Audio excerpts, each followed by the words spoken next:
Welcome to the deep dive. Today we're going to embark on, well, a journey deep into the mind of Kurt Vonnegut. And we're using a really fascinating new lens, his previously unpublished short story, The Petrified Ants, plus its incredibly insightful foreword.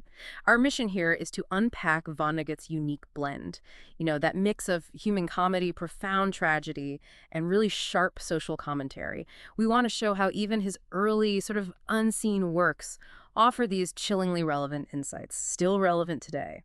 We'll be drawing from Sidney Offutt's foreword.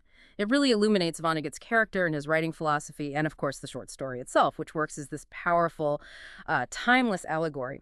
So diving into that foreword by Sidney Offutt, you immediately see the fascinating paradox of Vonnegut. He had this extraordinary ability, didn't he, to weave together the human comedy with the tragedies of human folly. Absolutely. Offutt really nails his gentle but mordant wit. And that quote about Vonnegut always being funny when he's not being depressed, that captures it perfectly. Yeah, John Leonard called it a weird jujitsu in his writing. He'd sort of disarm you with a laugh, and then, bam, hit you with a profound, maybe uncomfortable truth.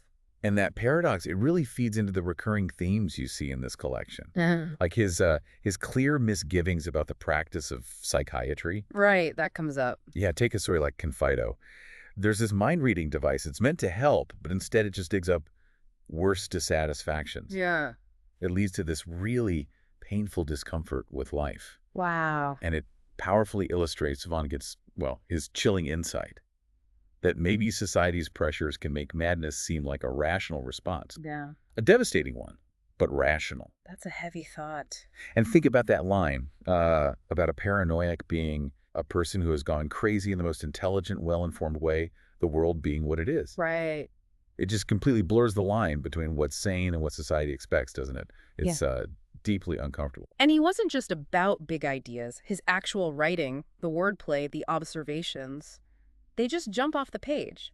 Like his definition of FUBAR, fouled up beyond all recognition. He says it's not really malice. No, it's the system. Exactly. Administrative accidents in big, complex systems. That's so Vonnegut.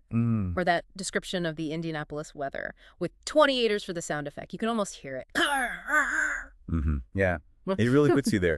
His prose conveys experience. Oh. Totally. And despite that style seeming almost casual, maybe even spontaneous, he was deeply dedicated to craft. He focused intensely on the perfection of the story, the sentence, the word.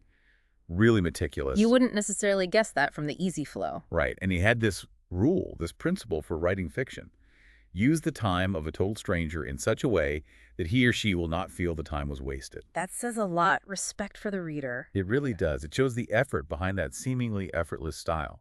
Which makes it even more compelling when you realize his writing was, as Offutt puts it, kind of a spiritual mission, often sparked by a real moral and political outrage. Yeah, it wasn't just art for art's sake. Not at all. And this wasn't some obscure writer. He was publishing in huge magazines, the slick ones like the Saturday Evening Post, Collier's. Right alongside the literary giant. Exactly. Yeah. Hemingway, Fitzgerald, Faulkner, they were all in there. That's amazing, really. And the accessibility of his style, it sort of hid in plain sight the really profound, often challenging messages he was packing in there.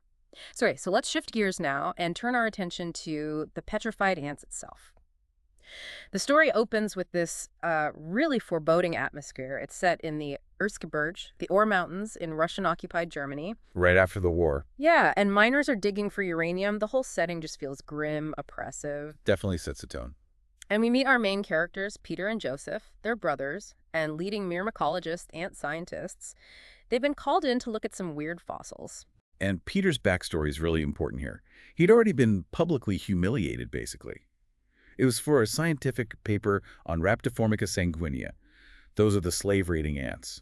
His findings just didn't fit the narrative. Didn't fit the ideology. Exactly. They would not behave the way the top communist scientific brass wanted them to. Oof. And his brother, Joseph, who's much more pragmatic, he advises Peter to never complain in public about anything. Just keep your head down. Pretty much. Don't speak certain kinds of truth if you want to go on living. It starkly shows you the cost of truth when ideology controls everything.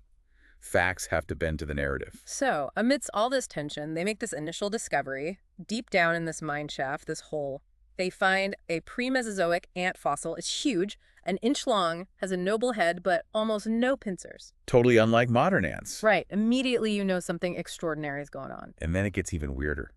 Next to this ancient ant, they find this tiny splinter. Josef, astonishingly, identifies it as a miniature bass fiddle. A bass fiddle from millions of years ago. Exactly. And later, Peter finds a tiny book embedded in another piece of rock. Okay, so Vonnegut's really laying it on thick here. Absolutely. These impossible artifacts, they immediately point towards some kind of incredibly advanced ancient ant civilization. It just shatters all previous scientific assumptions about ants.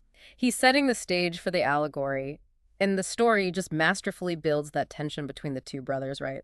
Peter wanting the truth no matter what. The relentless scientist. And Josef, just driven by fear, by pragmatism, trying to survive the system. Yeah. And Peter has this heartbreaking moment where he sees Josef as just a frail figure in a whirlpool clinging desperately to a raft of compromises. It's a powerful image of what that kind of environment does to people. Okay, so now we get to the real core of the story. Peter and Josef are examining 3 boxes of fossils. Borgoroff, the commissar figure, has arranged them meticulously, supposedly in chronological layers. Box 1, Box 2, Box 3. Right.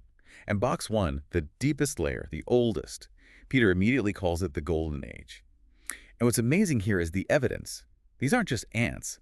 They seem to be living as individuals. Individuals? How so? They find unique houses, little domes, cubes, each different, with windows, chimneys, and inside. Tiny books, paintings, even wagons, meaning they knew the wheel and stoves. Wow, an ant civilization. Exactly. Peter's totally ecstatic. He realizes millions of years before the first man, the ants had everything. Everything. It's like an ant utopia, completely challenging our human-centric view. But then they move to box 2, the middle layer, and this marks the transition. They see big physical changes. The ants are becoming gregarious, more social, maybe less individual. And they're developing considerably more developed pincers. They're starting to look more like modern worker ants, soldier ants. And crucially, there's this deep distress noted in the fossils about the lack of books. Yeah, the books are disappearing, and they're being replaced by pictures. And this sparks a key insight from Peter. He observes the picture lovers evolving away from the book lovers, and the crowd lovers away from the privacy lovers, and significantly, those with big pincers away from those without. That sounds ominous. It is, and the allegorical connection becomes really clear, right? This shift from individual intellect, from reading and thinking, to collective imagery. Especially, as Peter notes, with Stalin's portraits everywhere in their current reality. Exactly. It's a warning about visual propaganda, maybe replacing critical thought, replacing nuance. So finally, box 3, the shallowest layer, the most recent. This represents the decline, basically the modern ant era, and the characteristics are stark now, even bigger, more pronounced pincers. That book's it all. Just posters everywhere, and it looks like the pincerless ants, the individuals from the Golden Age, are just extinct. But that's the initial observation. Peter makes this absolutely devastating discovery. He realizes the pincerless ants aren't extinct. He finds them packed together in one house like matchsticks in a box. Oh, no. And they're guarded by the pincered ants. Peter's interpretation is immediate and chilling. A camp, a re-education camp. A concentration camp for ants. Pretty much. He even chisels out this fossil fragment, a rosette, showing a pincerless ant surrounded, ringed by his murderers. So survival of the fittest here isn't natural selection. No, it's deliberate extermination. Something far more sinister, orchestrated. And this is where Peter just breaks. He makes that desperate, direct connection to their own situation. He cries out, "What happened to those ants is happening to us. We're the ones without pincers, Josef. We're done. We aren't made to work and fight in huge hordes, to live by instinct and nothing more, perpetuating a dark, damp anthill without the wits even to wonder why." Such a powerful, anguished cry. It really is. So ultimately, the Petrified Ants feels like Vonnegut's stark warning, doesn't it? About how the erosion of individuality, of critical thought, if you let it happen. It leads to self-destruction. Yeah, mirroring the exact decline he shows in the ants. And it feels timeless. Which brings us right to the climax of the story. Borgoroff, the party official, gives his interpretation of the fossils. And he just completely twists the facts, right, to fit the ideology. What does he say happened? Oh, Borgoroff spins this whole narrative. The pincerless ants, they were lawless ants, he says. Capitalists who attacked and exploited the workers. Of course, the enemy class. Exactly. And their elimination, that was just democratic indignation meetings, spontaneous justice from the workers. Democratic indignation meetings, wow. And when the actual geology contradicts the timeline, the oldest layer showing the advanced ants on top. How does he explain that? This is the kicker. He just declares then an inversion has taken place in the limestone layer, obviously. We have the most conclusive evidence of all, the evidence of logic. The sequence could only have been as I described it. Hence, there was an inversion. Logic trumps reality. Precisely. It's just a terrifying illustration of ideology, just steamrolling truth, discarding observed reality because the narrative demands it. And the story wraps up with this incredibly poignant epilogue. Peter and Josef are in Siberia, sentenced, presumably, for Peter telling the truth, for not accepting Borgerov's inversion. Yeah. And Josef, ever the pragmatist, he's just resigned. He says, one stops thinking. It's the only way. If we didn't belong here, we wouldn't be here. Just total acceptance of the absurd. But Peter, he still has one thing. That single remaining fossil fragment he chipped out earlier. The murdered pincerless ant? Yeah, the one surrounded by its murderers. It's this tiny, silent, undeniable witness to the actual history. And Josef, in this deeply erotic moment, says he wishes he could be reincarnated as a modern ant. Why? Because instinct makes all the decisions. The ultimate surrender, giving up thought itself. It's tragic. The complete abandonment of what made the Golden Age ants and humans unique. And Peter's final observation just hangs there, doesn't it? Men could learn a lot from ants. They have, Josef. They have more than they know. And that speaks directly to you, the listener, I think. It's a potent reminder of how easily we can fall into collective behavior, adopt instincts. Without even realizing we're doing it, losing that individual critical spark. And, well, that brings us toward the end of our deep dive into Kurt Vonnegut's mind today. We've used this unique lens, his unpublished story, The Petrified Ants, and that fantastic foreword.